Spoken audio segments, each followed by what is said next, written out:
어떤 사람의 진짜 민낯은 위기 앞에서 가장 먼저 드러나더군요. 회의실 한복판, 백만장자가 돌연 쓰러졌습니다. 그리고 모두가 얼어붙은 그 순간, 단 한 사람, 막 들어온 인턴 사원이 움직였습니다. 귀 뒤를 향해 펜을 들이대는 그녀. 너 뭐 하는 거야? 전무의 비명은 공기를 찢었고 그 방의 운명도 함께 흔들리기 시작했습니다. 사연 시작 전에 구독과 좋아요 눌러주시고요. 지금 어디에서 보고 계신지 댓글로 남겨주세요. 한 분 한 분께 따뜻하게 인사드리고 싶습니다. 저는 그날 제 인생에서 가장 낮은 곳으로 내려가기로 결심했습니다.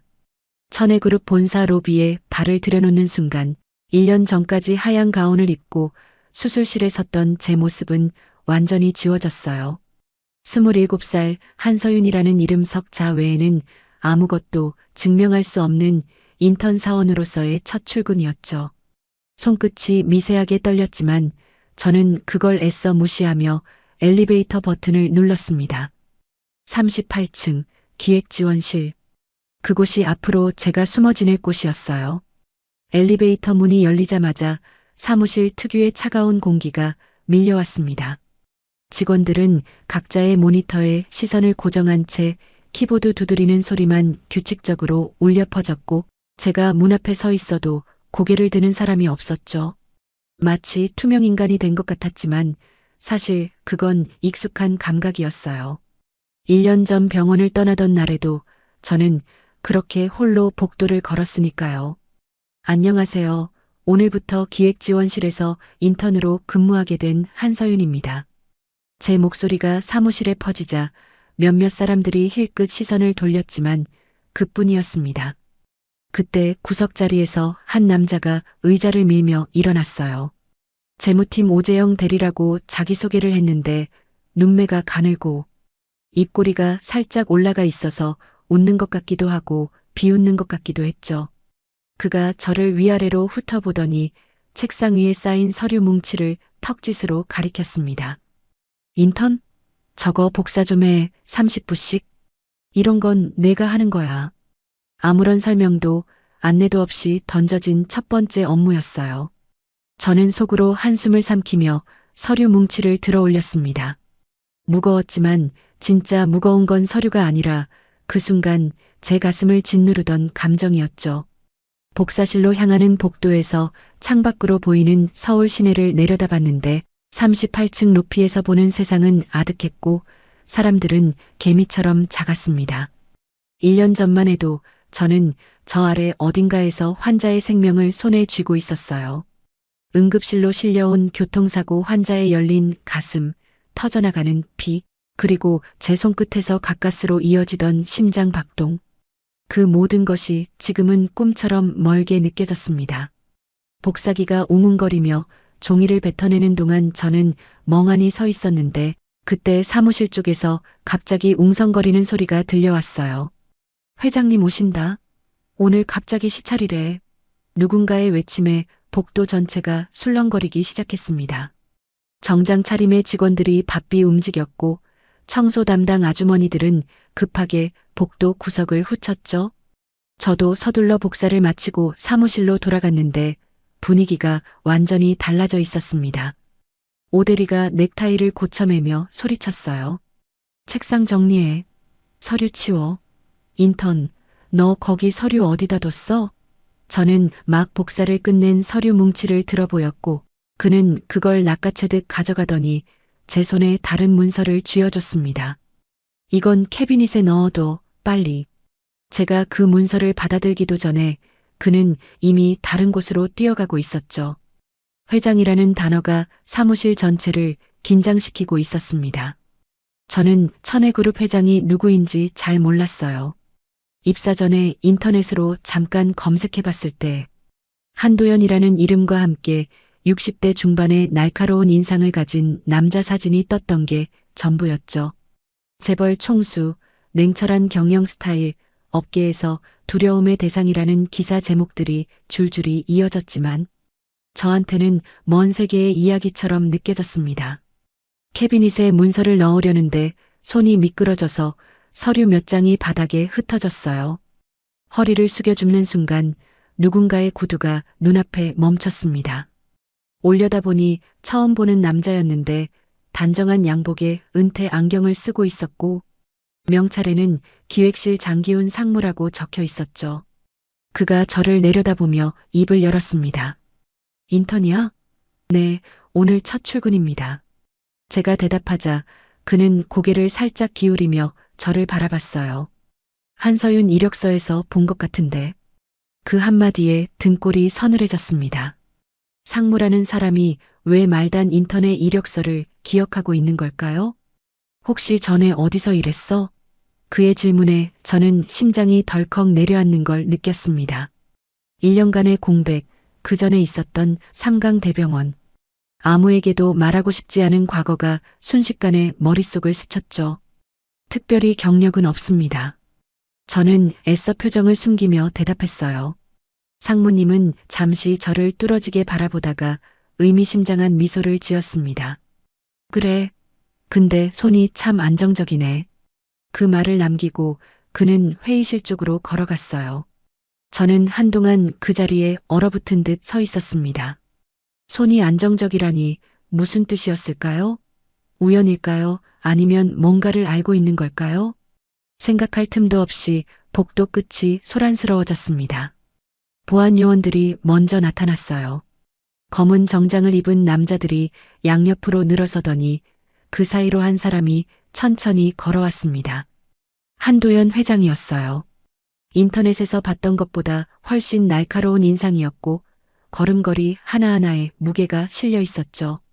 63살이라고 했던 것 같은데 나이를 느끼기 어려울 정도로 고든 자세였습니다.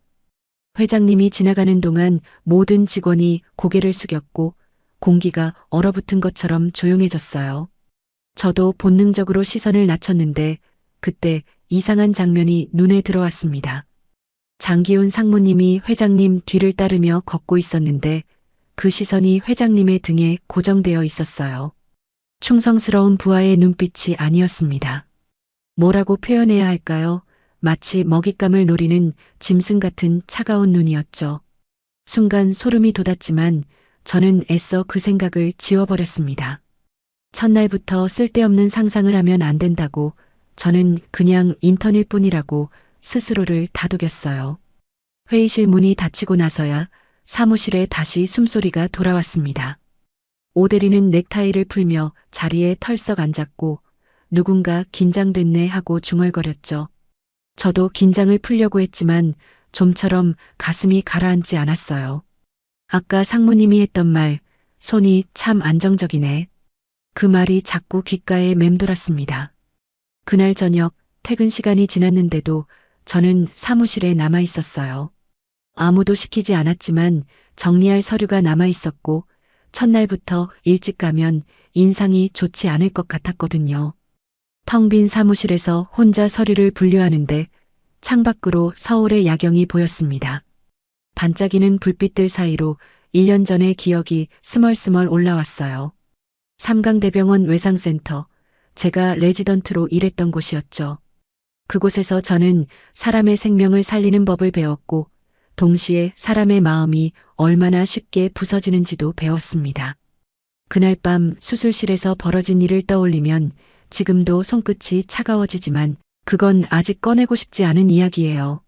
사무실을 나서는데 복도 끝에서 회의실 문이 열리며 한 무리의 사람들이 쏟아져 나왔습니다. 저는 반사적으로 벽 쪽으로 비켜섰고 그 순간 회장님이 제 앞을 지나갔어요. 아까보다 훨씬 가까운 거리였습니다. 불과 1미터도 안 되는 곳에서 그분의 얼굴을 올려다봤는데 숨이 턱 막혔어요. 차갑고 날카로운 인상 하지만 눈가에 새겨진 깊은 주름. 그런데 정말 이상한 일이 벌어졌습니다. 회장님의 눈매, 광대뼈의 각도, 콧날의 선이 어딘가 낯익었어요. 마치 오래전에 봤던 사진 속 누군가를 닮은 것 같았죠. 그분을 본 순간 제 심장이 크게 흔들렸습니다. 왜인지는 모르겠어요. 처음 보는 사람인데 왜 이렇게 가슴이 뛰는 걸까요?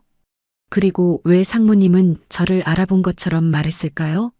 첫날부터 풀리지 않는 의문들이 머릿속을 채웠지만 저는 아직 몰랐습니다. 이 모든 것이 시작에 불과하다는 걸요. 그 일이 벌어진 건 입사 3일째 되는 날이었습니다. 아침부터 사무실 분위기가 심상치 않았어요. 회장님이 오늘 임원회의 후에 기획지원실에서 직접 보고를 받으신다는 소식이 전해졌거든요. 오 대리는 아침부터 서류를 뒤적이며 신경질적으로 펜을 돌렸고 다른 직원들도 평소보다 말수가 적었죠. 저는 구석자리에서 조용히 문서 정리를 하면서 그 긴장감을 지켜봤습니다. 점심시간이 지나고 오후 2시쯤 회의실 준비가 시작됐어요. 누군가 테이블볼을 새 것으로 교체했고 생수병이 일렬로 정렬됐으며 회의 자료가 자리마다 놓였습니다. 그런데 그때 비서실에서 한 통의 전화가 왔어요.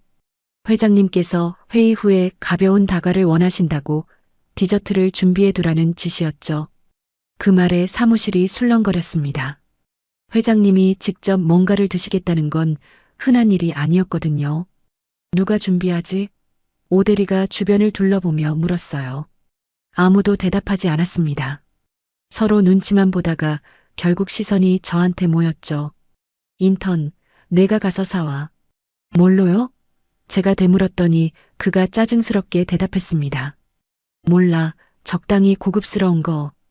케이크든 타르트든. 저는 속으로 한숨을 쉬며 자리에서 일어났어요. 적당히 고급스러운 거라니 대체 그게 뭘 의미하는 건지 알 수가 없었지만 따질 처지는 아니었습니다. 회사 건물 1층에 있는 베이커리로 내려갔어요. 진열대에는 여러 종류의 디저트가 놓여 있었는데 저는 한참을 고민하다가 아몬드 타르트를 선택했습니다. 고급스러워 보였고 포장도 깔끔했거든요. 계산을 마치고 사무실로 돌아오는 동안 묘한 불안감이 스쳤지만 저는 그냥 긴장 때문이라고 생각했어요. 회장님 앞에 놓일 디저트를 제가 골랐다는 사실이 부담스러웠던 거죠. 사무실에 돌아오니 이미 회의가 시작된 상태였습니다. 저는 조용히 디저트 박스를 탕비실에 내려놓고 자리로 돌아갔어요. 1시간쯤 지났을까요? 회의실 문이 열리며 임원들이 하나둘 나오기 시작했습니다. 그리고 비서실 직원이 저한테 다가왔어요. 디저트 준비됐어요? 회장님께서 지금 드시겠대요. 네, 탕비실에 있습니다. 제가 대답하자 그녀는 고개를 끄덕이며 박스를 가져갔죠. 그런데 그 순간 이상한 장면이 눈에 들어왔습니다. 장기훈 상무님이 탕비실 쪽에서 나오고 있었어요. 분명히 회의실에 계셨어야 할 분이 왜 거기 있는 걸까요? 저는 의아했지만 대수롭지 않게 넘겼습니다. 화장실을 다녀오셨나 보다 그렇게 생각했어요. 하지만 상무님이 제 옆을 지나칠 때 슬쩍 저를 쳐다봤는데 그 눈빛이 이상했습니다. 첫날 저한테 손이 안정적이라고 했을 때와 같은 뭔가를 알고 있다는 듯한 눈이었죠. 회장님께서 기획지원실로 들어오셨습니다. 모든 직원이 일제히 자리에서 일어났고 저도 따라서 허리를 숙였어요. 회장님은 회의 테이블 상석에 앉으셨고 옆에는 김태도 전무님이 자리했습니다. 보고가 시작됐는데 저는 구석에 서서 그 모습을 지켜봤어요. 회장님의 목소리는 낮고 무거웠고 질문 하나하나가 날카로웠습니다. 임원들은 긴장한 기색이 역력했죠. 보고가 중반쯤 진행됐을 때 비서실 직원이 디저트 접시를 들고 들어왔습니다. 아몬드 타르트가 예쁘게 잘려서 회장님 앞에 놓였어요. 회장님은 잠시 서류에서 눈을 떼고 타르트를 바라봤습니다. 누가 이걸 준비했죠? 갑작스러운 질문에 사무실이 조용해졌어요. 오 대리가 제 쪽을 힐끗봤고 저는 순간 어떻게 해야 할지 몰랐습니다. 대답을 해야 하나 아니면 가만히 있어야 하나. 저희 팀에서 준비했습니다. 오 대리가 대답했어요. 하지만 누가 골랐는지는 말하지 않았죠. 회장님은 고개를 끄덕이며 포크를 들었습니다. 타르트 한 조각이 회장님의 입으로 들어갔어요. 저는 그 장면을 보면서 왜인지 심장이 조여오는 느낌이 들었습니다. 불안했어요. 뭐가 불안한지는 몰랐지만 뭔가 잘못될 것 같은 예감이 온몸을 감쌌죠. 회장님이 타르트를 한 입 더 드셨습니다. 그리고 서류를 다시 들여다보셨어요. 보고가 계속됐고 저는 안도의 한숨을 내쉬었습니다. 괜한 걱정이었구나. 그렇게 생각하려는 순간이었어요. 회장님의 손이 멈췄습니다. 서류를 쥔 손가락이 미세하게 떨리고 있었죠. 처음에는 제가 잘못 본 줄 알았어요. 하지만 그 떨림이 점점 커졌습니다. 회장님? 김태도 전무님이 조심스럽게 불렀어요. 회장님은 대답하지 않았습니다. 대신 한 손으로 목 부근을 짚었죠. 그리고 기침을 시작했어요. 처음에는 가벼운 기침이었는데 점점 거칠어졌습니다. 마치 목구멍에 뭔가 걸린 것처럼 숨을 제대로 쉬지 못하는 것 같았어요. 회장님 괜찮으십니까? 전무님이 자리에서 일어나며 다가갔지만 회장님은 손을 들어 제지했습니다. 하지만 그 손도 금세 힘을 잃었어요. 사무실 전체가 얼어붙었습니다. 회장님의 얼굴이 빠르게 붉어지고 있었어요. 목 주변이 부어오르기 시작했고 호흡이 점점 거칠어졌죠. 저는 그 순간 본능적으로 알아챘습니다. 이건 알레르기 반응이에요. 아나필락시스, 급성 알레르기 쇼크. 기도가 부어서 숨을 쉴 수 없게 되는 치명적인 상태였죠. 에피네프린이요, 에피펜 있어요? 저도 모르게 소리쳤습니다. 모든 시선이 저한테 쏠렸어요. 오대리가 황당한 표정으로 저를 쳐다봤고 다른 직원들도 당황한 기색이 역력했죠. 뭐라고? 누군가 되물었지만 저는 대답할 여유가 없었습니다. 회장님의 상태가 급격히 악화되고 있었거든요. 119 불러. 김태도 전무님이 외쳤어요. 보안 요원들이 우왕좌왕했고 누군가 전화기를 들었습니다. 하지만 저는 알고 있었어요. 구급차가 도착할 때까지 기다리면 늦습니다. 아나필락시스는 몇 분 안에 기도를 완전히 막아버려요. 에피네프린 주사가 없으면 직접 기도를 확보해야 합니다. 회장님의 입술이 파랗게 변해가고 있었습니다. 호흡소리가 점점 가늘어졌고 눈이 풀리기 시작했어요. 저는 다리가 후들거렸지만 움직여야 한다는 걸 알았습니다. 하지만 움직일 수 없었어요. 제가 누군데 회장님한테 손을 대요? 저는 그냥 인턴이잖아요. 의사도 아니고 아무것도 아닌 사람이잖아요. 그때 장기훈 상무님의 목소리가 들렸습니다. 가만히 있어요. 전문가가 올 때까지 기다려야지. 그 말에 저는 상무님을 쳐다봤어요. 그런데 상무님의 표정이 이상했습니다. 당황한 게 아니었어요. 오히려 차분했죠. 마치 이 상황을 예상이라도 한 것처럼, 아니 기다리고 있었던 것처럼. 그 순간 등골이 서늘해졌습니다. 회장님의 손이 테이블을 잡으려다 허공을 휘저었어요.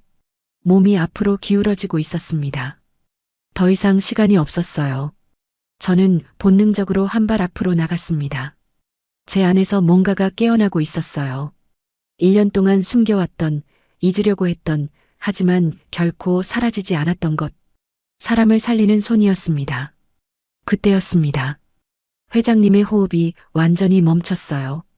가슴이 오르락 내리락 하던 움직임이 사라졌고 얼굴이 창백해졌습니다. 주변에서 비명소리가 터져나왔지만 저한테는 아무 소리도 들리지 않았어요. 오직 회장님의 멈춰버린 호흡만이 보였습니다. 그리고 저는 결심했어요. 더 이상 숨어 있을 수 없다고, 저 사람을 살려야 한다고. 회장님이 쓰러지는 순간 시간이 느려진 것 같았습니다. 몸이 옆으로 기울어지며 의자에서 미끄러졌고 김태도 전무님이 황급히 달려가 부축했어요. 회장님, 회장님. 전무님의 다급한 외침이 사무실에 울려 퍼졌지만 회장님은 반응이 없었습니다. 눈이 반쯤 감겨 있었고 입술은 이미 검푸른 빛으로 변해 있었죠. 저는 그 모습을 보며 머릿속으로 빠르게 계산했어요. 기도 폐쇄가 시작된 지 최소 2분, 뇌에 산소 공급이 끊기면 4분 안에 비가역적 손상이 시작됩니다. 119 빨리 오라고 해. 누군가 전화기에 대고 소리쳤어요. 보안 요원들은 우왕좌왕하며 회장님 주변으로 몰려들었지만 아무도 어떻게 해야 할지 몰랐습니다. 전무님이 회장님의 넥타이를 풀었고 누군가 물을 가져왔지만 그건 아무 소용이 없었어요. 의식이 없는 사람에게 물을 먹이면 오히려 기도로 들어가서 더 위험해지거든요. 저는 다리가 후들거렸지만 한 발 앞으로 나갔습니다. 그리고 다시 한 발. 제 몸이 제 의지와 상관없이 움직이고 있었어요. 아니, 어쩌면 이게 진짜 제 의지였는지도 몰라요. 1년 동안 숨겨왔지만 사람이 죽어가는 걸 보면서 가만히 있을 수는 없었습니다. 비켜주세요. 제 목소리가 생각보다 차분하게 나왔어요. 주변 사람들이 저를 돌아봤습니다. 오대리가 눈을 크게 떴고 보안요원 한 명이 제 앞을 가로막았죠. 뭐야, 인턴이 뭘 어쩌겠다고. 저는 그 말을 무시하고 회장님 옆으로 다가갔습니다. 전무님이 저를 올려다봤어요. 경계하는 눈빛이었지만 동시에 지푸라기라도 잡고 싶은 절박함이 보였죠. 알레르기 쇼크입니다. 기도가 막히고 있어요. 제가 말했습니다. 에피네프린이 없으면 직접 기도를 확보해야 합니다. 전무님의 눈이 흔들렸어요. 뭐, 내가 그걸 어떻게 아는데? 하지만 저는 대답할 시간이 없었습니다. 회장님의 얼굴이 점점 더 창백해지고 있었거든요. 저는 회장님의 목을 살폈습니다. 부어오른 인후두 부위가 손끝으로 느껴졌어요. 예상대로 후두개가 부어서 기도를 막고 있었습니다. 일반적인 기도 확보로는 안 돼요. 에피네프린 주사가 없는 상황에서 유일한 방법은 하나뿐이었죠. 윤상갑상막 절개, 목 앞쪽의 얇은 막을 절개해서 직접 공기 통로를 만드는 응급시술이었습니다. 하지만 도구가 없었어요. 메스도 튜브도 소독약도 없었습니다. 병원이 아닌 이곳에서 맨손으로 그 시술을 할 수 있을까요? 저는 눈을 감았다 떴습니다. 할 수 있어, 해야 해. 1년 전 그날 밤 응급실로 실려온 환자에게 했던 것처럼 도구가 없어도 상황이 최악이어도 살릴 수 있으면 살려야 해. 그때 장기훈 상무님의 목소리가 들렸습니다. 손대지 마. 전문가가 올 때까지 기다려야지. 괜히 건드렸다가 더 큰일 나면 어쩌려고. 저는 상무님을 돌아봤어요. 그의 표정은 여전히 차분했습니다. 아까부터 느꼈지만 이상했어요. 회장님이 쓰러졌는데 저렇게 침착할 수가 있나요? 구급차가 오려면 최소 7분에서 10분은 걸립니다. 저는 단호하게 말했어요. 기도 폐쇄 후 4분이 지나면 뇌 손상이 시작되고 7분이 지나면 살려도 식물인간이 될 확률이 높아져요. 지금 이 순간에도 회장님의 뇌는 산소를 공급받지 못하고 있습니다. 제 말에 전무님의 얼굴이 굳어졌어요. 내가 그걸 어떻게 알아? 전무님이 물었습니다. 저는 잠시 망설였어요. 말해야 할까요? 숨겨왔던 제 과거를, 1년간의 공백을, 삼강대병원에서 있었던 일을. 하지만 지금 그게 중요한 게 아니었습니다. 중요한 건 회장님의 생명이었어요. 저 의료 지식이 있습니다. 제가 대답했어요. 자세한 건 나중에 말씀드릴게요. 지금은 시간이 없어요. 제발 저한테 맡겨주세요. 전무님은 잠시 저를 뚫어지게 바라보다가 고개를 끄덕였습니다. 보안 요원들이 길을 비켜줬어요. 저는 회장님 옆에 무릎을 꿇었습니다. 가방 가져와요. 저는 오대리에게 말했어요. 그가 멍하니 서 있길래 다시 소리쳤죠. 제 가방이요. 책상 밑에 있어요. 그가 허둥지둥 달려가 가방을 가져왔습니다. 저는 가방을 뒤져서 필통을 꺼냈어요. 그 안에는 볼펜이 여러 자루 있었습니다. 금속심이 들어간 고급 볼펜이요. 병원을 떠나면서도 버리지 못했던 물건이었죠. 뭐 하려고? 오대리가 물었지만 저는 대답하지 않았습니다. 볼펜을 분해해서 금속심을 꺼냈어요. 끝이 뾰족하고 속이 빈관 형태였습니다. 완벽하진 않지만 응급기관절개에 쓸 수 있었죠.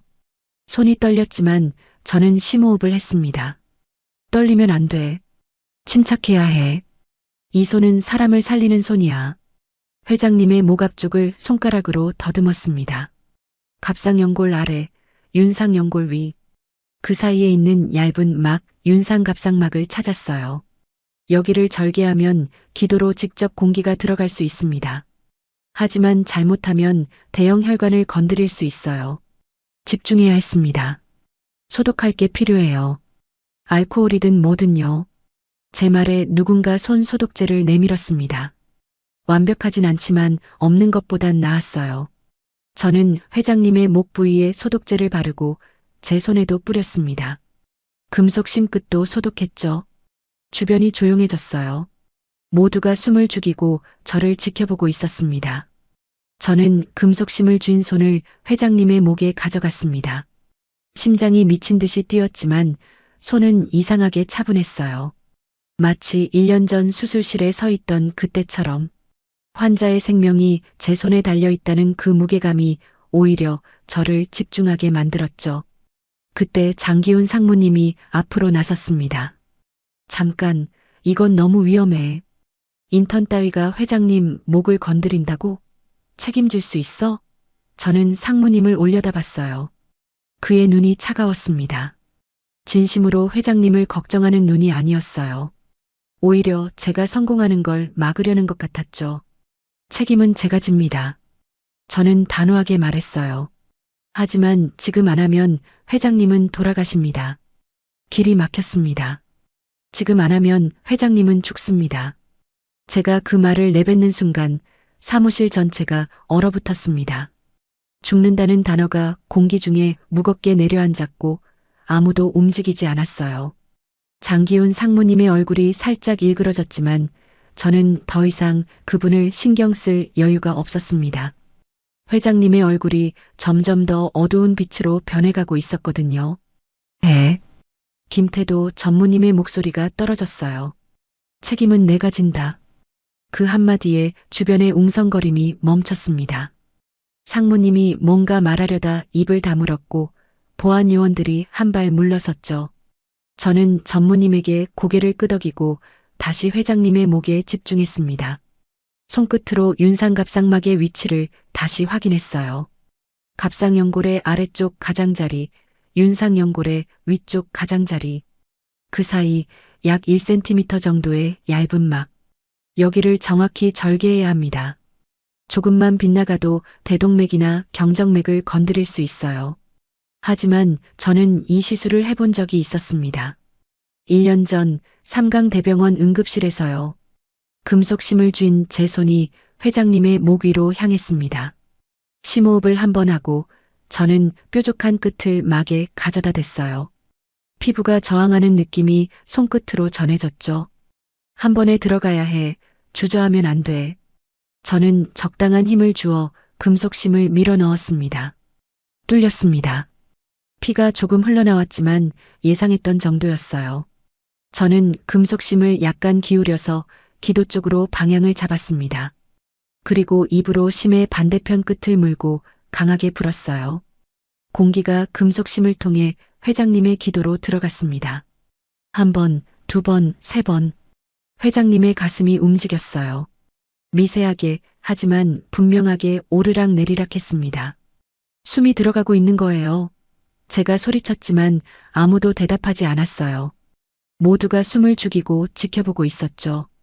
저는 계속해서 공기를 불어넣었습니다. 규칙적으로 5초에 한 번씩. 얼마나 지났을까요? 1분? 2분? 시간 감각이 사라져버렸어요.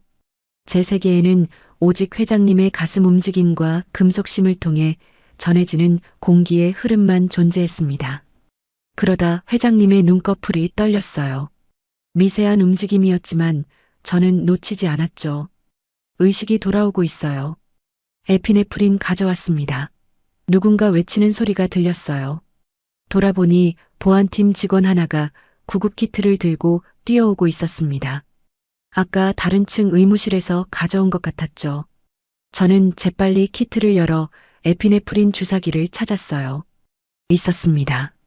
프리필드 시린지, 사전 충전형 자동 주사기요. 허벅지요. 허벅지 바깥쪽에 놔야 해요. 제가 말하자 전무님이 회장님의 바지를 걷어 올렸습니다. 저는 에피네프린 주사기의 안전캡을 제거하고 회장님의 허벅지에 수직으로 찔러 넣었어요. 딸깍 소리와 함께 약물이 주입됐죠. 저는 10초를 세고 주사기를 뺐습니다. 이제 기다리는 수밖에 없었어요. 에피네프린이 효과를 발휘하려면 몇 분이 걸립니다. 저는 금속심을 통해 계속 공기를 불어넣으며 회장님의 상태를 지켜봤어요.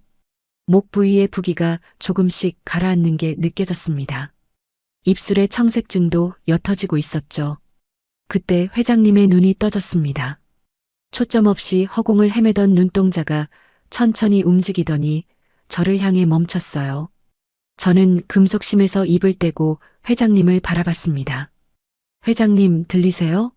눈 깜빡여 보세요. 회장님의 눈꺼풀이 천천히 한번 깜빡였습니다. 의식이 돌아온 거예요. 사무실에서 탄성이 터져 나왔어요. 살았어, 살았다고. 누군가 외쳤고 안도의 한숨소리가 여기저기서 들렸습니다. 하지만 저는 아직 긴장을 풀 수 없었어요. 에피네프린의 효과가 완전히 나타날 때까지, 그리고 구급대원들이 도착할 때까지 안심할 수 없었거든요. 저 멀리서 사이렌 소리가 들려왔습니다. 구급차가 도착한 것 같았어요. 저는 그제야 금속심에서 손을 떼고 뒤로 물러앉았습니다.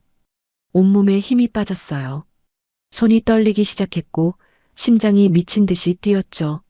아드레날린이 빠지면서 몸이 반응하고 있었습니다. 전무님이 제 앞에 섰어요. 저를 내려다보는 그의 눈에는 복잡한 감정이 담겨 있었습니다. 경계심, 의심하지만 동시에 감사함도요. 너 대체 뭐야? 인턴이 이런 걸 어떻게 해? 저는 대답하지 않았어요. 대답할 힘이 없었습니다. 구급대원들이 들어왔어요. 저는 그들에게 상황을 설명했습니다. 아나필락시스 쇼크, 윤상갑상막 응급절개, 에피네프린 투여. 구급대원들은 놀란 표정을 감추지 못했지만 빠르게 회장님을 들것에 옮겼습니다. 회장님은 눈을 뜬 채로 저를 바라보고 있었어요. 뭔가 말하고 싶은 것 같았지만 산소 마스크가 입을 가리고 있었죠. 회장님이 실려나가고 사무실은 다시 조용해졌습니다. 모든 사람들의 시선이 저한테 쏠려 있었어요. 저는 피 묻은 손을 내려다봤습니다. 떨리고 있었죠. 1년 만에 다시 이 손으로 사람을 살렸어요. 숨기고 싶었던 과거가, 도망치고 싶었던 기억이 다시 수면 위로 떠올랐습니다. 장기훈 상무님이 제 앞으로 다가왔어요. 그의 표정은 아까와 달랐습니다. 차분함 대신 날카로움이, 여유 대신 경계심이 가득했죠. 대단하네. 인턴이 기관절개를 해? 어디서 배웠어? 그런 거? 저는 상무님을 올려다봤습니다. 그의 눈이 차가웠어요. 마치 저를 위협하는 것 같았죠. 필요한 상황이었으니까요. 저는 짧게 대답했습니다. 상무님은 잠시 저를 뚫어지게 바라보다가 입꼬리를 올렸어요. 그래, 필요한 상황이었지. 근데 말이야, 왜 하필 오늘 이런 일이 생겼을까? 그 말에 저는 숨이 멎는 것 같았습니다. 상무님이 돌아서서 걸어갔어요. 저는 그 뒷모습을 바라보며 아까 본 장면을 떠올렸습니다. 탕비실에서 나오던 상무님. 디저트가 놓여있던 곳이었죠. 설마, 정말 설마. 머릿속에서 불길한 생각이 꿈틀거렸지만 저는 그걸 지워버리려 했어요. 증거도 없이 의심하면 안 된다고, 그냥 우연일 거라고. 죄송합니다. 하지만 살리겠습니다. 아까 제가 한 말이 귓가에 맴돌았어요. 저는 회장님을 살렸습니다. 하지만 그 대가로 제 과거가 드러날 위기에 처했죠. 그리고 어쩌면 이 회사에는 제가 모르는 어둠이 숨어 있는 것 같았습니다. 오늘 일은 단순한 사고가 아닐지도 몰라요. 전무님이 다시 제 앞에 섰습니다. 한서윤 씨, 우리 얘기 좀 해야겠어. 경호원 2명이 제 뒤에 섰어요. 도망갈 곳은 없었습니다. 저는 고개를 끄덕였어요. 어차피 숨길 수 없다면 마주해야죠. 하지만 한 가지는 확실했습니다. 오늘 이후로 제 인생은 완전히 달라질 거라는 것. 회장님이 실려간 그날 밤, 저는 집에 돌아가지 못했습니다. 김태도 전무님이 저를 데리고 간 곳은 본사 건물 52층에 있는 법무팀 회의실이었어요. 창문도 없는 폐쇄된 공간에 긴 테이블 하나와 의자 몇 개만 덩그러니 놓여 있었죠. 저는 그 의자에 앉아 몇 시간을 기다렸습니다. 아무도 들어오지 않았고 나가는 것도 허락되지 않았어요. 새벽 2시쯤이었을 겁니다. 문이 열리며 전무님이 들어왔어요. 그 뒤로 낯선 사람 2명이 따라 들어왔는데 한 명은 인사팀장이고 다른 한 명은 법무팀 소속 변호사라고 자기소개를 했습니다. 세 사람이 저를 둘러싸고 앉았어요. 마치 취조실에 앉아 있는 것 같은 기분이 들었죠. 한서윤 씨, 전무님이 입을 열었습니다. 오늘 있었던 일에 대해 몇 가지 확인해야 할 게 있어요. 저는 고개를 끄덕였어요. 예상했던 일이었으니까요. 회장님 목에 금속심을 찔러 넣은 인턴이라면 당연히 조사를 받아야죠. 먼저 기본적인 것부터 물을게요. 인사팀장이 서류를 펼쳤습니다. 한서윤, 27세, 천혜그룹 기획지원실 인턴. 입사일은 이번 주 월요일. 맞나요? 네, 맞습니다. 그럼 그전엔 뭘 했어요? 이력서에는 1년간 공백이 있던데. 그 질문에 저는 숨이 막히는 것 같았습니다. 결국 이 질문이 나왔구나. 피할 수 없겠구나. 특별한 건 없었습니다. 저는 최대한 담담하게 대답했어요. 개인적인 사정으로 쉬었습니다. 개인적인 사정? 인사팀장이 눈을 가늘게 떴습니다. 한서윤 씨, 오늘 당신이 한 행동은 일반인이 할 수 있는 게 아니에요. 기관절 개술이라고 했나? 그건 의사들도 쉽게 못하는 응급처치예요. 어디서 배웠어요? 저는 입술을 깨물었습니다. 말해야 할까요? 삼강대병원에서 레지던트로 일했다고, 외상센터에서 환자들의 생명을 살렸다고. 하지만 그 말을 하는 순간 1년 전 그날 밤 일도 함께 따라올 거예요.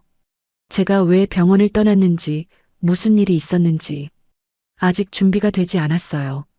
대답하기 어려운 건가요? 전무님이 물었습니다. 그의 눈이 날카로웠어요. 한서윤 씨, 당신이 회장님을 살린 건 사실이에요. 하지만 그 방법이 너무 전문적이었어. 의료인이 아닌 사람이 할 수 있는 일이 아니란 말이죠. 숨기는 게 있다면 지금 말하는 게 좋을 거예요. 저는 손을 내려다봤습니다. 아까 회장님의 피가 묻었던 손이었죠. 씻었지만 손톱 밑에 아직 붉은 자국이 남아 있었어요. 전에 의료 쪽에서 일한 적이 있습니다. 저는 결국 입을 열었어요. 삼강대병원 외상센터에서요. 그 말에 회의실이 조용해졌습니다. 세 사람이 서로를 쳐다봤고 인사팀장이 서류를 뒤적였어요. 삼강대병원? 거기 외상센터면 꽤 유명한 곳 아닌가요? 왜 거길 그만두고 인턴으로 들어왔어요? 저는 대답하지 않았습니다. 대답할 수 없었어요. 1년 전 그날 밤 응급실로 실려온 환자, 수술실에서 벌어진 일, 그리고 그 후에 저한테 쏟아진 비난들, 의료사고, 과실치사, 면허 정지. 그 모든 것이 머릿속을 스쳤지만 입 밖으로 꺼낼 수는 없었어요. 한서윤 씨, 법무팀 변호사가 처음으로 입을 열었습니다. 지금 당신 상황이 어떤지 알고 있어요? 회장님을 살린 건 좋은 일이지만 동시에 의심을 받을 수도 있는 위치예요. 왜 하필 당신이 그 자리에 있었는지, 왜 디저트를 당신이 준비했는지. 제가요? 저는 눈을 크게 떴습니다. 디저트는 오대리님이 시켜서 제가 사온 거예요.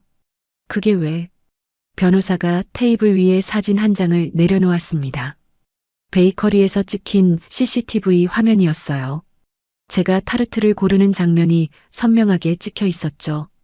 당신이 아몬드 타르트를 골랐어요. 회장님은 아몬드 알레르기가 있는데.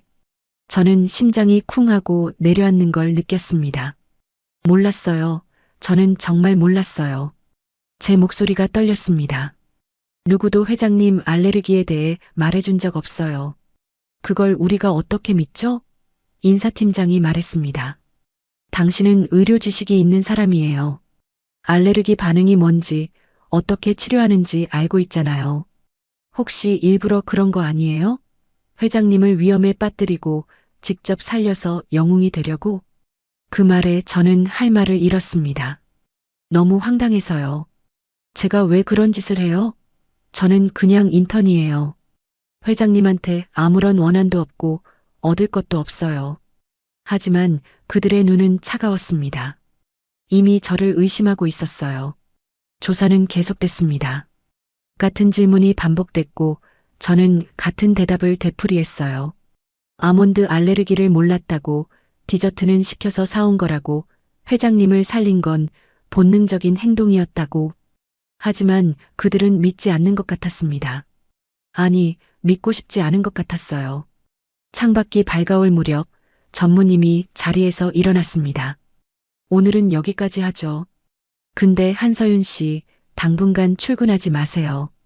조사가 끝날 때까지 자택 대기예요. 저는 고개를 끄덕였지만 속으로는 무너지고 있었어요. 사람을 살렸는데 오히려 범인 취급을 받다니. 회의실을 나서는데 복도에서 장기훈 상무님과 마주쳤습니다. 그가 저를 보며 씩 웃었어요. 힘들었겠네, 인턴. 저는 대답하지 않았습니다. 상무님이 제 옆을 지나치며 낮은 목소리로 말했어요. 괜히 나서지 말 걸 그랬지? 가만히 있었으면 아무 일도 없었을 텐데. 등골이 서늘해졌습니다. 집으로 돌아온 건 아침 7시였어요. 저는 샤워도 하지 않고 침대에 쓰러졌습니다. 눈을 감으면 아까 조사실에서 들었던 말들이 맴돌았어요. 의심받고 있어요. 범인 취급받고 있어요. 사람을 살렸는데 왜 이런 일을 당해야 하는 걸까요? 잠이 들었다 깨기를 반복하며 하루가 지났습니다. 저녁 무렵 휴대폰이 울렸어요. 모르는 번호였지만 저는 받았습니다. 혹시 회사에서 연락이 온 건가 싶어서요. 서윤아. 그 목소리에 저는 숨이 멎는 것 같았습니다. 너무나 익숙한 목소리였거든요. 지은 언니? 박지은. 1년 전까지 삼강대병원에서 함께 일했던 간호사였어요. 그날 밤 수술실에도 함께 있었던 사람. 저와 마찬가지로 병원을 떠났던 사람. 전화기 너머로 그녀의 숨소리가 들렸습니다. 서윤아, 나 지금 서울이야. 너한테 꼭 해야 할 말이 있어. 무슨 말인데요? 제 목소리가 떨렸습니다. 지은 언니가 잠시 침묵했어요. 그리고 낮은 목소리로 말했습니다. 그날 밤 일 있잖아. 수술실에서 있었던 일. 나한테 증거가 있어. 그리고 내가 지금 있는 그 회사, 거기 상무 있지? 장기훈이라는 사람. 그 사람 우리 병원장이랑 연결돼 있어. 그때였습니다. 제 과거를 아는 사람이 회사를 찾아왔습니다. 다음 날 아침 저는 지은 언니를 만나러 나갔습니다. 약속 장소는 서울역 근처의 작은 카페였어요. 언니는 구석자리에 앉아 있었는데 1년 만에 보는 얼굴이 많이 수척해져 있었습니다. 눈 밑에 다크서클이 짙었고 손가락이 미세하게 떨리고 있었죠. 언니, 오래간만이에요. 제가 맞은편에 앉으며 말했습니다. 지은 언니가 저를 바라봤어요. 눈가가 붉어져 있었습니다. 서윤아, 미안해. 그동안 연락 못해서. 나도 힘들었어. 저는 고개를 저었어요. 괜찮아요. 저도 마찬가지였으니까. 언니가 가방에서 뭔가를 꺼냈습니다. 낡은 USB 하나와 휴대폰이었어요. 이게 뭐예요? 제가 물었더니 언니가 떨리는 손으로 USB를 테이블 위에 놓았습니다. 그날 밤 녹음이야. 수술실에서 있었던 일 전부. 저는 심장이 멎는 것 같았어요. 1년 전 그날 밤 응급실로 한 환자가 실려왔습니다. 교통사고로 내장 파열이 심한 상태였어요. 저는 레지던트로서 수술에 참여했고 집도인은 외상센터 강진욱 교수님이었죠. 수술은 순조롭게 진행되는 듯 했습니다. 하지만 중간에 예상치 못한 출혈이 터졌어요. 교수님이 당황했고 저는 옆에서 보조하며 지혈을 도왔습니다. 그런데 그때 병원장 한광수가 수술실로 들어왔어요. 평소에는 절대 오지 않는 사람이었습니다. 그가 교수님에게 뭔가를 속삭였고 교수님의 표정이 굳어졌죠. 잠시 후 교수님은 수술 방침을 바꿨습니다. 저는 이상하다고 느꼈지만 레지던트 신분으로 선배 의사에게 반박할 수 없었어요. 결국 환자는 수술대 위에서 숨을 거뒀습니다. 저는 나중에야 알게 됐어요. 그 환자가 천혜그룹 계열사의 임원이었다는 것을. 그리고 병원장이 그 환자의 죽음으로 이득을 보는 누군가와 연결되어 있었다는 것을. 하지만 모든 책임은 저한테 돌아왔습니다. 수술 중 실수를 한 레지던트, 과실치사 혐의. 면허는 정지됐고 저는 병원을 떠나야 했어요. 이 녹음에 다 있어. 지은 언니가 말했습니다. 병원장이 교수님한테 뭐라고 했는지, 왜 수술 방침이 바뀌었는지, 그리고 그 뒤에 누가 있었는지도. 저는 USB를 바라봤습니다. 손이 떨렸어요. 이걸 왜 이제 보여주는 거예요? 무서웠어. 언니가 고개를 숙였습니다. 병원장이 협박했거든. 입 열면 나도 끝장이라고. 근데 더 이상 못 참겠어. 서윤아, 내가 억울하게 당한 거잖아. 저는 눈물이 날 것 같았지만 참았습니다. 지금 울 때가 아니었어요. 아까 언니가 말한 거, 장기훈 상무가 병원장이랑 연결돼 있다는 게 무슨 뜻이에요? 언니가 휴대폰을 들어 화면을 보여줬습니다. 사진이 여러 장 있었어요.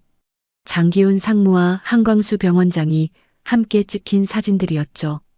골프장에서, 고급 레스토랑에서, 그리고 어딘가의 사무실에서. 이 둘이 오래전부터 알고 지낸 사이야. 언니가 설명했습니다. 병원장이 천혜그룹 의료사업 수주를 따내려고 상무한테 로비를 했던 거지. 그리고 1년 전 그 환자 있잖아. 천혜그룹 계열사 임원. 그 사람이 죽으면서 누가 이득을 받는지 알아? 저는 숨을 들이켰어요. 설마요. 언니가 고개를 끄덕였습니다. 장기훈이야. 그 임원이 죽으면서 상무 자리가 비었고 장기훈이 올라갔어. 머릿속이 복잡해졌습니다. 1년 전 일과 지금 일이 연결되고 있었어요. 장기훈 상무, 한광수 병원장, 그리고 회장님을 노린 디저트 사건까지. 그런데 그때 제 휴대폰이 울렸습니다. 천혜그룹 번호였어요. 받으니 전무님 목소리가 들렸습니다. 한서윤 씨, 지금 당장 본사로 와요. 회장님이 깨어나셨어요. 그리고 당신을 찾고 계세요. 지은 언니와 함께 본사로 갔습니다. 언니는 USB와 녹음 파일을 가지고 있었어요. 회장님 병실은 본사 건물 내 특별 의무실에 마련되어 있었습니다. 문 앞에 보안 요원들이 서 있었고 안으로 들어가니 회장님이 침대에 누워 계셨어요. 얼굴은 여전히 창백했지만 눈은 또렷하게 떠 있었습니다. 와줬군요. 회장님이 낮은 목소리로 말씀하셨어요. 한서윤 씨, 고마워요. 당신 덕분에 살았어요. 저는 고개를 숙였습니다. 당연히 해야 할 일을 했을 뿐입니다. 회장님이 잠시 저를 바라보다가 옆에 있던 전무님에게 고개를 끄덕였어요. 전무님이 문을 닫았습니다. 한서윤 씨, 나도 알고 싶은 게 있어요. 회장님이 말씀하셨습니다. 왜 그날 하필 아몬드 타르트였을까? 내 알레르기를 아는 사람은 극소수인데. 저는 입술을 깨물었어요. 저도 그게 궁금했습니다. 그때 지은 언니가 앞으로 나섰어요. 회장님, 제가 말씀드릴 게 있습니다. 언니가 USB를 꺼내 회장님 앞에 놓았습니다. 이게 뭐죠? 회장님이 물으셨어요. 1년 전 삼강대병원에서 있었던 일입니다. 언니가 대답했습니다. 그리고 지금 회장님을 노린 사람이 누구인지도요. 회장님의 눈이 날카로워졌어요. 당신들은 모르실 겁니다. 언니가 떨리는 목소리로 말했습니다. 그날 밤 수술실에서 무슨 일이 있었는지, 교수님이 왜 수술 방침을 바꿨는지, 그리고 그 뒤에 누가 있었는지. 회장님, 1년 전에 돌아가신 김 상무님 기억하세요? 회장님의 표정이 굳어졌어요. 그때 문이 벌컥 열렸습니다. 장기훈 상무였어요. 회장님, 무슨 일이십니까? 갑자기 부르셔서 그가 방안을 둘러보다가 지은 언니를 발견했습니다. 그의 얼굴이 순간적으로 일그러졌어요. 하지만 금세 표정을 수습했죠. 이 사람은 누구죠? 삼강대병원 간호사 박지은입니다. 전무님이 대답했어요. 장기훈 상무, 잠시 앉아요. 들어야 할 얘기가 있으니까. 상무님이 자리에 앉았습니다. 언니가 노트북을 열어 녹음 파일을 재생했어요. 수술실의 소리가 흘러나왔습니다. 교수님의 목소리, 병원장의 속삭임, 그리고 환자의 심장 박동이 멈추는 소리. 상무님의 얼굴이 점점 창백해졌어요. 그리고 언니가 마지막 파일을 재생했습니다. 디저트 관련 대화였어요. 타르트를 바꿔치기 하라는 지시, 아몬드가 들어간 걸로. 그 목소리의 주인공은 장기훈 상무였습니다. 그리고 밝혀졌습니다. 회장님 디저트를 준비한 진짜 사람이요. 녹음 파일이 끝나자 방안이 얼어붙었습니다. 장기훈 상무의 얼굴은 하얗게 질려 있었고 손이 미세하게 떨리고 있었어요. 회장님은 침대에서 천천히 상체를 일으키며 상무를 바라봤습니다. 그 눈빛이 차가웠어요. 지금까지 봤던 어떤 표정보다 무서웠습니다. 장기훈. 회장님의 목소리가 낮게 깔렸습니다. 이게 사실이야? 상무님이 입술을 달싹거렸지만 소리가 나오지 않았어요. 전무님이 앞으로 나섰습니다. 회장님, 저희가 추가로 확보한 증거가 있습니다. 그가 태블릿을 들어 화면을 보여줬어요. CCTV 영상이었습니다. 본사 탕비실 앞 복도가 찍힌 화면이었죠. 저는 숨을 들이켰어요. 그날 제가 디저트를 가져다 놓고 회의실로 간 뒤의 영상이었습니다. 화면 속에서 한 남자가 탕비실로 들어갔어요. 장기훈 상무였습니다. 그가 디저트 박스를 열더니 안에 있던 타르트를 다른 것으로 바꿔치기 하는 장면이 선명하게 찍혀 있었죠. 이건 조작이야. 상무님이 벌떡 일어났습니다. 내가 왜 그런 짓을 해? 회장님을 해칠 이유가 없다고. 하지만 그의 목소리는 떨리고 있었어요. 전무님이 차갑게 말했습니다. 장기훈 상무, 이 CCTV가 지워진 줄 알았겠죠? 저도 그렇게 생각했어요. 근데 보안팀에서 백업 서버를 뒤져서 복원했습니다. 당신이 직접 삭제 명령을 내렸더군요. 그것도 증거로 확보했어요. 상무님의 다리가 휘청거렸습니다. 그는 천천히 다시 의자에 주저앉았어요. 얼굴에서 핏기가 완전히 사라져 있었죠. 저는 그 모습을 보며 복잡한 감정이 밀려왔습니다. 분노, 허탈함, 그리고 어딘가 슬픔도 섞여 있었어요. 이 사람 때문에 회장님이 죽을 뻔했고, 이 사람 때문에 제가 의심을 받았으니까요. 왜 그랬어요? 저도 모르게 물음이 나왔습니다. 상무님이 고개를 들어 저를 바라봤어요. 그의 눈에는 절망이 가득했습니다. 하지만 대답 대신 입을 다물었죠. 전무님이 대신 설명했어요. 한서윤 씨, 장기훈 상무는 회장님 자리를 노리고 있었어요. 회장님이 쓰러지면 경영권 분쟁이 벌어지고 그 틈에 자기 세력을 키우려 했던 거죠. 병원장과의 커넥션은 오래전부터 준비한 그림이었고요. 저는 지은 언니를 돌아봤습니다. 언니가 고개를 끄덕였어요. 1년 전 일도 같은 맥락이야. 천혜그룹 계열사 임원이 죽으면 장기훈한테 승진 기회가 생기는 구조였거든. 병원장은 그 대가로 천혜그룹 의료사업 수주를 약속받았고 저는 온몸에서 힘이 빠지는 것 같았습니다. 그 말에 회장님이 입을 열었어요. 김상무건도 이 사람 짓이었단 말이야? 전무님이 고개를 끄덕였습니다. 아직 확정할 순 없지만 정황상 그렇게 보입니다. 회장님, 검찰에 고발하시겠습니까? 회장님은 잠시 눈을 감았어요. 그리고 천천히 눈을 뜨며 말씀하셨습니다. 당연하지. 근데 그 전에 할 일이 있어. 회장님이 저를 바라봤습니다. 한서윤 씨. 네, 회장님. 저는 대답했어요. 회장님이 천천히 말씀하셨습니다. 당신은 1년 전 억울하게 병원을 떠났어요. 내가 알아봤어. 수술 중 실수가 아니라 병원장의 지시 때문이었더군요. 그런데도 모든 책임을 당신이 뒤집어 썼어. 저는 눈시울이 뜨거워졌습니다. 누군가 제 억울함을 알아주다니, 그것도 처음 만난 사람이. 미안해요. 회장님이 말씀하셨습니다. 내 회사 사람 때문에 당신이 그런 일을 당했어요. 그리고 이번에도 내 회사에서 당신이 의심받았고, 저는 고개를 저었어요. 회장님 잘못이 아니에요. 하지만 회장님은 고개를 저으셨습니다. 내 밑에 있는 사람이 한 짓이면 내 책임이지. 그래서 내가 직접 바로잡겠어요. 며칠 후 검찰 조사가 시작됐습니다. 장기훈 상무와 한광수 병원장은 공모 혐의로 체포됐어요. 저와 지은 언니는 증인으로 출석했고 강진욱 교수님도 증언을 위해 법정에 섰습니다. 교수님은 많이 수척해져 계셨어요. 1년 동안 양심의 가책에 시달렸다고 하더군요. 법정에서 교수님이 증언하셨습니다.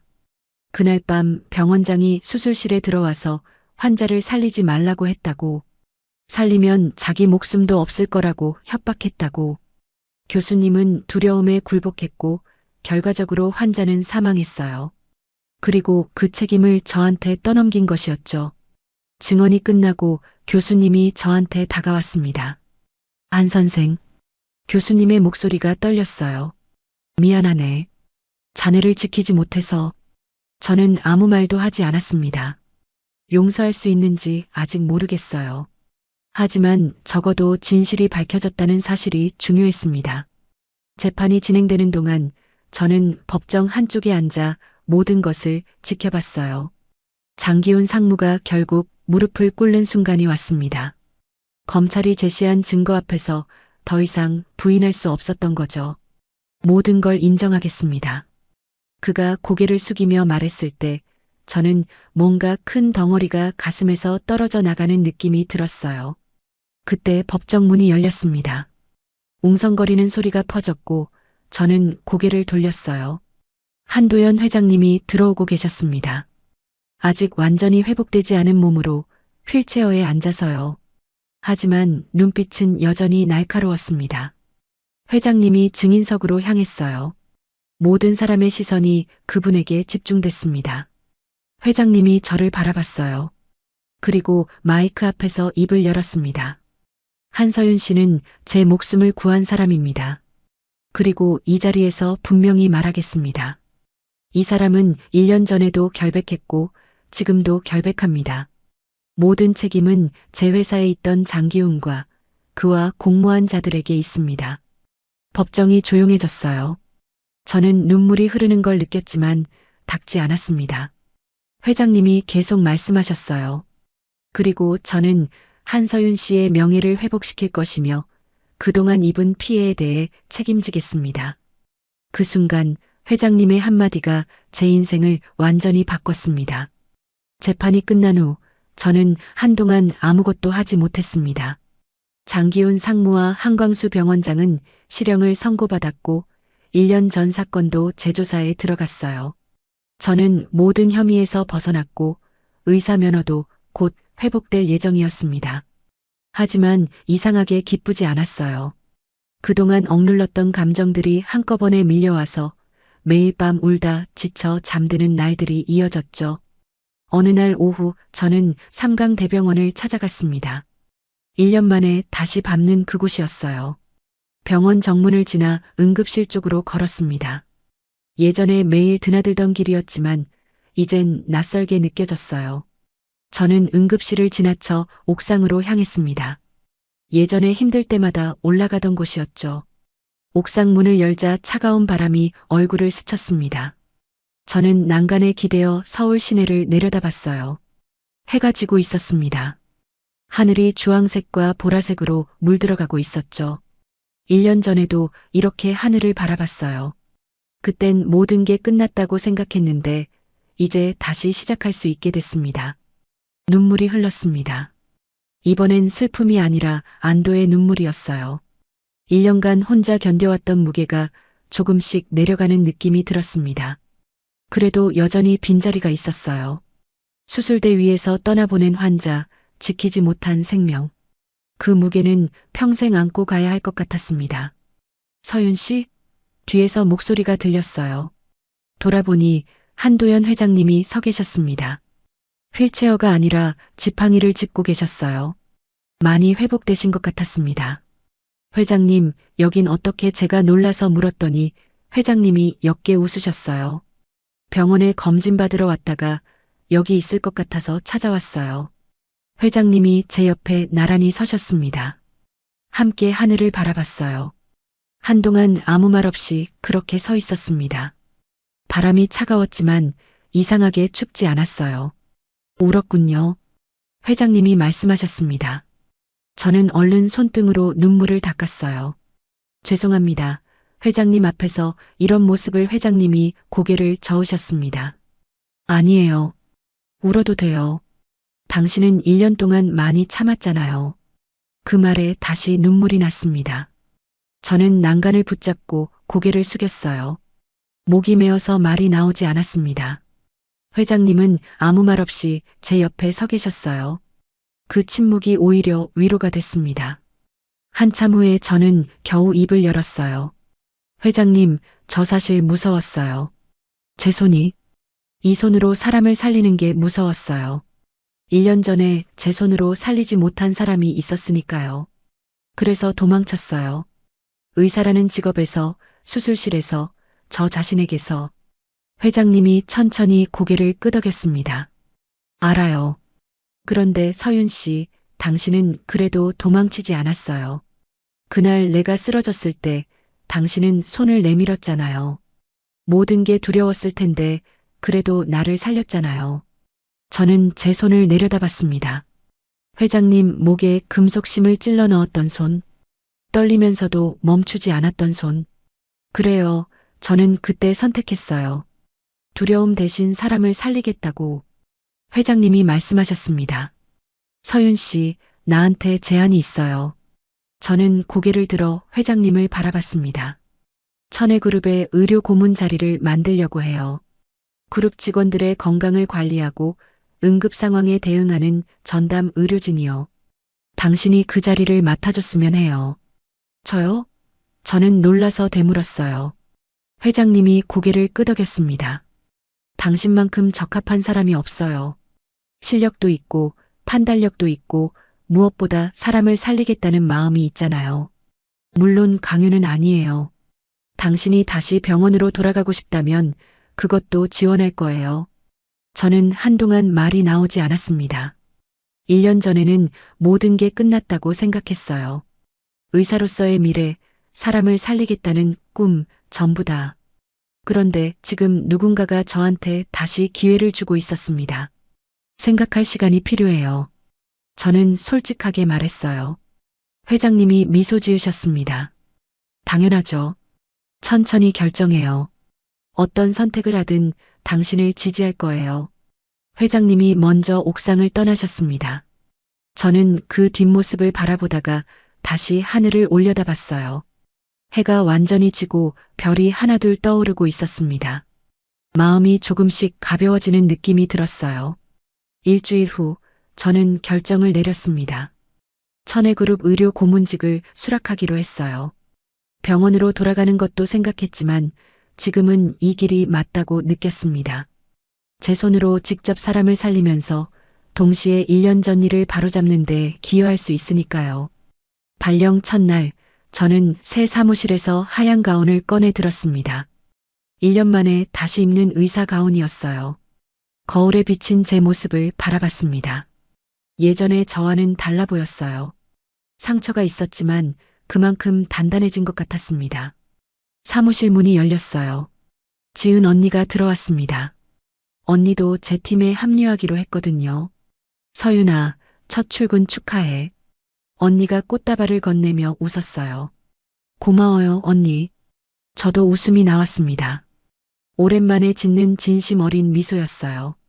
오후에 회장님이 사무실에 들르셨습니다. 적응은 잘 돼요? 네, 덕분에요. 회장님이 제 책상 위에 놓인 사진을 보셨어요. 삼강대병원 외상센터 단체 사진이었습니다. 예전에 찍은 건데 버리지 못하고 간직하고 있었죠. 다시 시작이네요. 회장님이 말씀하셨습니다. 저는 고개를 끄덕였어요. 네, 다시 시작이에요. 이번엔 도망치지 않을 거예요. 그날 저녁 퇴근 후에 저는 다시 병원 옥상에 갔습니다. 이번엔 울지 않았어요. 대신 하늘을 올려다보며 조용히 다짐했습니다. 이 손으로 사람을 살리겠다고, 두려워도 멈추지 않겠다고. 그날의 두려움은 지나갔습니다. 저는 다시 사람을 살리는 길 위로 돌아갔어요. 오늘 이야기가 여러분의 마음에 조금이라도 닿았다면 구독과 좋아요로 응원해 주세요.